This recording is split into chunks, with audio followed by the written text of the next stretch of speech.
So what is the best way to win friends and influence some people? That's what we're diving into today. And here's the thing, like as a leader, as a business owner, as a parent, like influence is a very important thing to gain.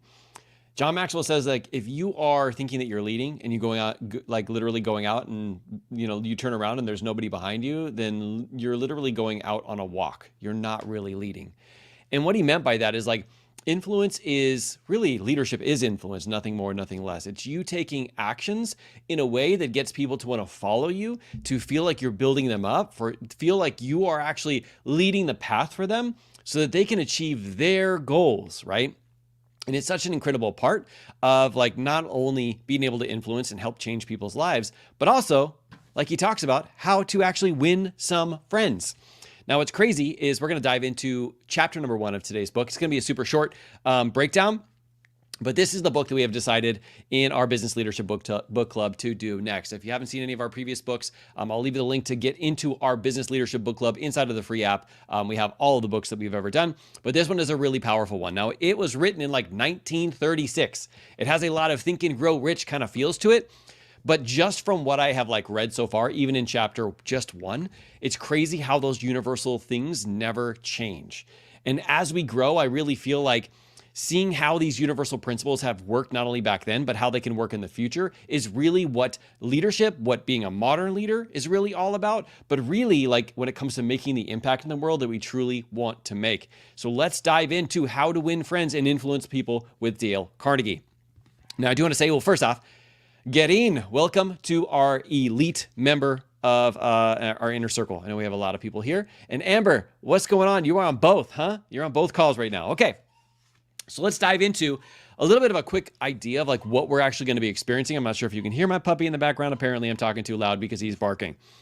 But we're getting into a couple different parts here. So the way the book is broken down, number 1 is the fundamental techniques of handling people, like how really to handle people and what I've read in the beginning, how not to handle people.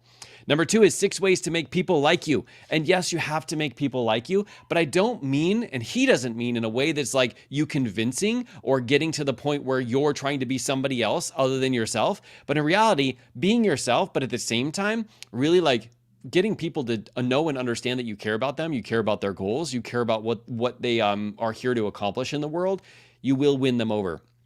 Part 3 is how to win people to your way of thinking. It's a powerful one, right? And I'm also going to keep in my mind in terms of sometimes we don't want to win them over directly to the way that we're thinking if it's more of like a convincing thing. But there's many times that I've come before people and I've succeeded in a certain area and I got stuck in a certain area and they're getting stuck in that same area too. And maybe they don't necessarily think they need to go in that direction, but I know through my own personal experiences and based off of asking them questions, that is the best path to go. But I still don't allow that to mean anything about me if they don't take that action, okay? And then part 4 is being a leader, how to change people without giving offense or arousing resentment. All right, so let's dive right in. So by the way, there's a couple parts I'm going to skip over in the beginning, like the about Dale Carnegie. It's pretty crazy when you read all of these different things that he's been able to do. And in 1936 is when he wrote this book. Now, of course, the book has had a few different renditions. You'll see the blue copy is the one that I have. It updated in 2017. But really, he has a lot of huge takeaways, even in the first couple pages here before he gets into the book. One of the things that he discovered in all of his training is that through these investigations, it revealed that even in such technical lines as engineering, about 15% of one's financial success is due to one's technical knowledge, and about 85% is due to the skill in human engineering, to personality and the ability to lead people. I found that to be true in like so many different respects, right? So yes, developing skills like is such a critical part of the whole process, but also learning how to communicate, because it doesn't matter if you have all the skills in the world, if you're not really good at communicating, winning friends and influencing people, they're not going to be open to actually seeing what you have for them, right? It's like John Maxwell says, people don't care how much you know until they know how much you care. And this is a part of this process of this book, okay? Now, before we actually dive in, he even goes over like how to get the best out of this book. And I highlighted a couple things because there's a couple things that he has said that I didn't even realize that I was doing that really helped me to really not only ingest this, but also to take action in it. Because like I always say on my podcast, you don't get better by consuming, you get better by acting. So consuming is the first part of the process and then taking action, right? He says, what is the magic requirement to get the best out of this book? He says this: a deep, driving desire to learn and a vigorous determination to increase your ability to deal with people. Let me say that again. Deep diving, deep driving desire to learn, a vigorous determination to increase your ability to deal with people. He didn't say like to convince people to take the actions that you want to take. He's like having an insatiable like desire to want to help make an impact in people's lives and to really have the ability of dealing with people. He says, how do you do that? Well, constantly remind yourself of how important these principles are to you. I mean, it's the best basic life coach principle that we teach inside of our life coach school is like, remember how important, and the why behind it is always more important than the what and the how. And reminding yourself of why you're doing this, why you're leaning in, why you want to develop influence, why you want to be able to lead people effectively, has a lot to do with not only your desire to make an impact in the world, but your desire to be able to lead yourself, your desire to be able to give your family a life they deserve. There's so many different avenues, but really realizing like why and how this is, or not how, but why this is so important to you will be the factor in determining whether you're going to take action in this book. He says, only knowledge by itself that is used sticks in your mind.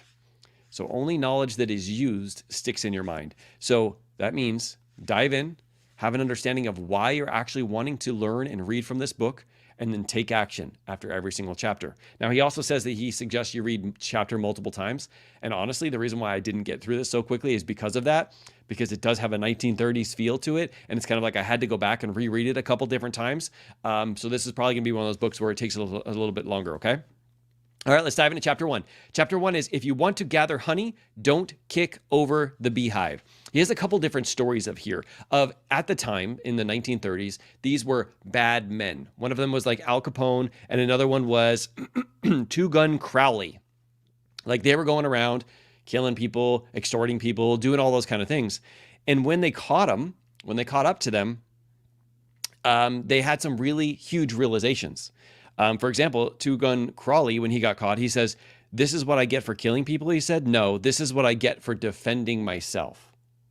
So in reality, even though everybody else in the world had the perspective that he was going out shooting and murdering people, his perspective was, I was just protecting myself. So when he got pulled over by police and he shot them, for him, his perspective was, I'm just protecting myself. This comes in a big deal in a second as to why, like, seeing that perspective is so critical and so important. Al Capone, he says, I've spent the best years of my life giving people to the lighter pleasures, helping them have a good time, and all I get is abuse and the existence of a hunted man. The reason why he's bringing this up is, he says, because a few of the criminals in Sing Sing, which was the place where they were keeping the big warlords or crime lords at the time, he says they don't regard themselves as bad men.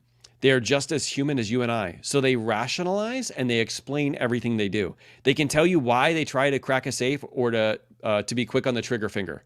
Most of them attempt by a form of reasoning, fallacious or logical, to justify their antisocial acts even to themselves, consequently stout, maintaining that they should never have been imprisoned at all. So what does this mean?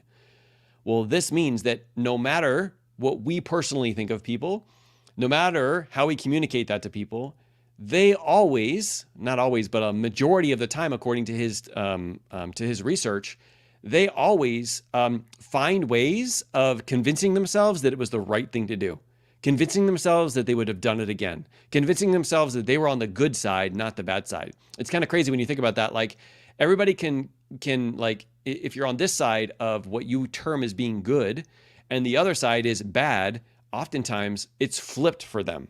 And it's in a completely, totally different perspective.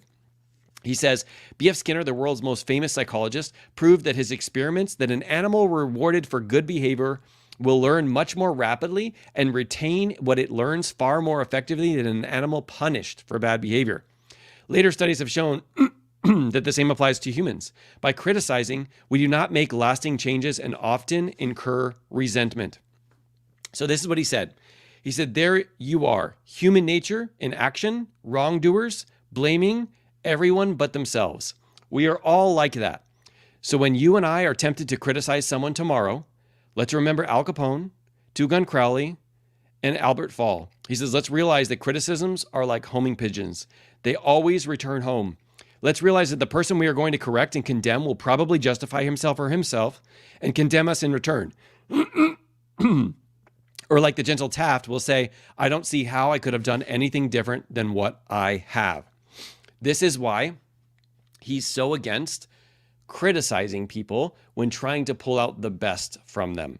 He says, in life, this was Abraham Lincoln's life, that he learned an invaluable lesson in the art of dealing with people. Never again did he write an insulting letter. So in here, it kind of talks about Lincoln was one of those people who would write like funny videos insulting people and like drop them in public, and people would pick them up and read them. And some people would learn who it was that was writing those letters. And it got him to a duel actually for like where he was going to actually fight somebody to the death. And thankfully, both of their significant others convinced them not to do it. But he said from that moment, he said he decided to never write an insulting letter again and never criticize or ridicule somebody ever again. He says because he did not get anything out of it, and it was really hard for that person to see his perspective when he was constantly criticizing him. Lincoln said, don't criticize people. They're just what we would be under similar circumstances. Now that is a great, first off, leader, but way to see it from a different perspective. Like if we were in that situation, how would we be doing and thinking the same exact thing? And how would that make total sense to us? It's another life coaching philosophy where you can take a little bit different of an approach, not saying that the things they did were wrong or right, not condoning that it's okay to do that, but just seeing it from a different perspective can put you into a different frame of mind when you are dealing with humans and really having conversations, right? He says, do you have someone that you would like to change and regulate and improve? Good. That is fine. I'm in all favor for it, but why not begin on yourself? From a purely selfish standpoint, that is a lot more profitable than anything that you can do to improve others, and also a lot less dangerous. He said, Confucius said, don't complain about the snow on your neighbor's roof when your doorstep is unclean. He said, one of the things that he has found to be the most important thing is to not criticize, not condemn, and not complain, because that's what most fools do. It takes character and self-control to be understanding and forgiving. And as a leader, this is an important part of the puzzle, is being able to see things from a different perspective, not taking it personal for you and also not taking it personal for the other person, but being willing to, like we say, what get recognized gets repeated. And instead of talking to people about all the negative things that they're doing, all the wrong things they're doing, instead flip it around to what you did find that was the positive things that they were doing. What was the contributions that they were making? What things were they really doing well? And when you lead with that, believe it or not, the other stuff will disappear rather than focusing on what's broken, wrong, or missing. We all have this inner desire like to be right. And so if somebody comes and tells me like, oh, you did this wrong and this wrong and this wrong and this wrong, there's a certain level of growth that maybe I've experienced. And I go, oh, okay, like maybe that the way that the approach wasn't so great, but I do have this understanding that maybe I can change, right? But if they are a little bit too aggressive, or if I wasn't at a certain level of growth and somebody's like, hey, you're an idiot, this is what's going on. Like even on social media, I get this all the time. Like people are negative naysayers because of my previous employment with LAPD, because I'm a life coach now, like whatever it is, and my different ways that I inspire and motivate people, there's haters that come out there, right? It would be very easy for me to take that as criticism and lash back out. I mean, how hard is it, guys?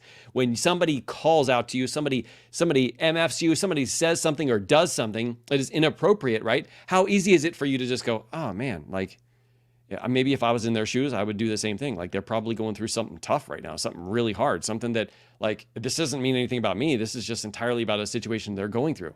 How much harder is it to do that rather than lash back out and give them the reply and give them a piece of your mind and give it all those things? Because to be honest, even for me, it's sometimes hard. I'm like, oh man, if I could just respond to this comment, I would really appreciate it. It'd make me feel great, but in the end it wouldn't, because I don't want to be that kind of leader. I don't want to be the kind of leader that responds and reacts. Instead, I want to be able to think about like, okay, if I really truly want to impact this person's life, I really truly want to be and model the behavior for everybody else who's now watching me, who's seen this comment, is I got to come from this place of like, understanding, and really be able to connect with them on a different level rather than just simply criticizing back a criticism, if that makes sense. All right.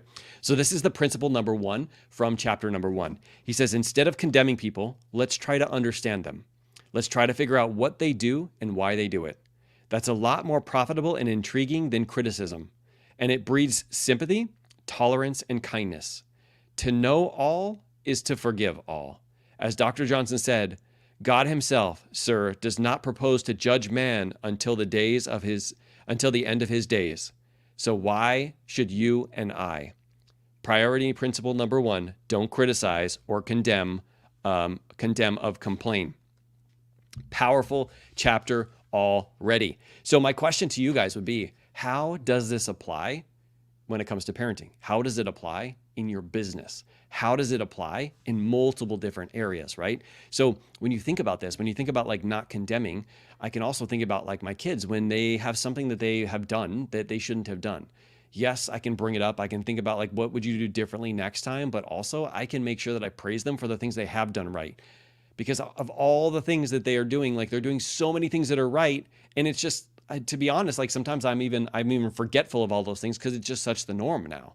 But in reality, calling out to it is the biggest game changer. But it's also for your business too. When you're on social media, when you're making a post, when you're like, we don't want to be the criticizers. We don't want to be the person who's pointing fingers at, oh, you know what? You don't have the time. You make the time. And if you're not making the time, well, then I guess it's not important enough to you. Can you see how that's like more of criticizing and condemning rather than you coming from a place of like, whether you're talking about yourself and the experiences that you've gone or providing hope for people that's out there? It's a game changer when you lead with that rather than leading with criticism or trying to like throw people under the bus, right? So all of this, just chapter number 1. I know this was a short one, really, really powerful so far. I'm going to have to read it probably like 3 more times, and we're going to be diving into chapter 2 through 4 next Thursday, probably 2 through 4 next Thursday, depending on how much I'm able to get. But I also do want to hear from you guys. What is your biggest takeaway from the book? You can leave it here live if you're here live, or if you're watching this on the replay. I also want to hear so far, chapter number 1. What is your biggest takeaway, and how are you going to implement that in your week moving forward? Now, I want to end with this because this is something that, number 1, we teach all the time in our life coach certification, but also it was in Dare to Lead. It was in Extreme Ownership, all of the different books that we've read. And that is like, don't use where you are right now to mean something negative or to use shame, guilt, or humiliation to try and get you to change to something different.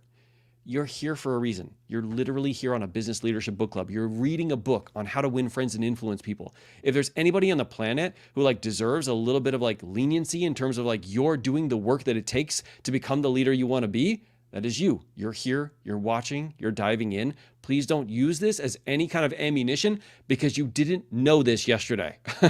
You just learned this today or when you read it, all right? It's about the power of you using it to move forward and really becoming the leader that you truly can be and continuing to level up from there. So Amber says, the perspective change for sure. Implementing by trying to ask questions to see other perspectives. 100%, Amber. And this works with family. It works with business. It works with your friends. It works with so many different people, many different people in many different ways. And really just thinking about like, how does this really apply? Now, I want to end with this. Don't forget that you're a part of that equation too. You, my friend, are, number 1, a modern leader. And I appreciate you. So all of the things that we're talking about, the perspectives, I want you to think about that for yourself too. The greatest gift we can give to someone else is coaching and leading ourselves. And when we're able to do that, we're able to give ourselves compassion. It's much easier to give other people compassion too. So keep crushing it. Keep being the person that you are today. You're here, leaning in, willing to grow. I appreciate you so much, and I look forward to seeing you next weekend. All right, guys, keep crushing it. I'll see you then. Bye, everybody.